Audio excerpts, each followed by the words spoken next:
Behind the Mask, the Anatomy of the Human Face. Slide 1. Unmasking the Emotions. Welcome back, scholars. Dr. Chitra greets the class from her podium. After mastering the scalp, we are moving down to the most expressive part of the human body, the face. Joining me again is Vihan. Today, we aren't just looking at features, Vihan, Dr. Chitra explains. We are looking at the machinery of expression, the muscles, the life-giving vessels, and the wires of sensation that make us human. The face is unique. It lacks deep fascia to allow for the incredible mobility of our expressions. Slide 2. The muscles of expression, skin-deep artistry. Why do these muscles feel so different from my arm muscles, Dr. Chitra? Vihan asks, touching his cheek. I explain that facial muscles are unique because they are embedded in the superficial fascia and often insert directly into the skin. This allows them to move the skin to create smiles, frowns, and looks of surprise.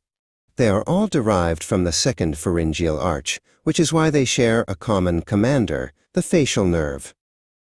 Slide 3. Sphincters and dilators, the gatekeepers. We look at the major circular muscles. Think of them as drawstrings, Dr. Chitra says. The orbicularis oculi surrounds the eye, allowing us to blink and protect our sight. Below it, the orbicularis oris surrounds the mouth. Vihan whistles, and I point to the hologram. Exactly! That's the kissing muscle in action. These sphincters close the orifices, while various dilator muscles radiate outward to pull them open. Slide 4. The buccinator, the trumpeter's pride. This one is a worker, Dr. Chitra says, pointing to the cheek. This is the buccinator. It keeps our food between our teeth while we chew and allows us to blow air out forcefully. Like a trumpet player? Vihan asks, puffing out his cheeks. Precisely. I reply, but there's a clinical secret. The parotid duct pierces this muscle to deliver saliva into the mouth. It's a crucial landmark for any surgeon or dentist.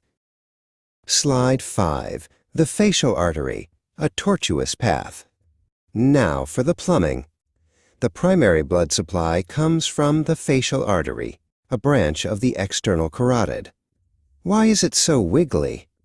Vihan asks, tracing the red line on the screen. That's tortuosity, Vihan, I explain. This zigzag shape allows the artery to stretch without snapping when we move our jaws or open our mouths wide. It travels from the jawline toward the corner of the eye, providing a rich, pulsating lifeline. Slide 6. The facial vein, the danger triangle. Blood must also return to the heart, Dr. Chitra says, but this path is treacherous. We look at the facial vein. Unlike the artery, it's mostly straight. Vihan notices a highlighted triangular area covering the nose and upper lip. This is the danger area of the face.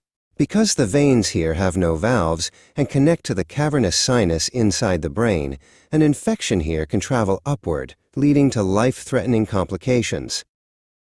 Slide 7. The facial nerve, the motor master.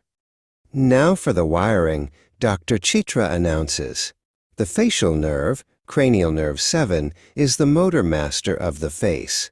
It exits the skull through the stylomastoid foramen and enters the parotid gland, where it divides like the branches of a tree. It doesn't supply the gland, though, Vihan notes. Correct. It only passes through it to reach the muscles of expression. If this nerve is damaged, the face loses its ability to move, a condition called Bell's palsy. Slide 8. The 5 branches, the handy rule. How do I remember the branches, Dr. Chitra? Vihan asks. I show him the classic trick. Place your palm over your ear and spread your fingers across your face. The thumb points to the temporal branch, the index to the zygomatic, the middle to the buccal, the ring to the marginal mandibular, and the pinky to the cervical branch. 10 zebras bit my carrot. Vihan laughs, using the famous mnemonic to memorize the 5 paths. Slide 9. The trigeminal nerve, the sensory shield. If the facial nerve is for movement, what's for feeling? Vihan asks. That is the job of the trigeminal nerve, cranial nerve VI.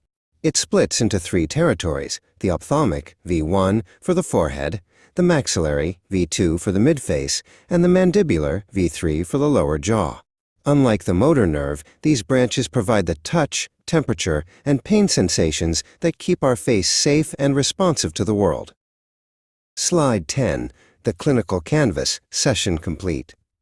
As we wrap up, Vihan looks at the completed diagram. He sees the muscles, the pulsing arteries, the straight veins, and the complex web of nerves.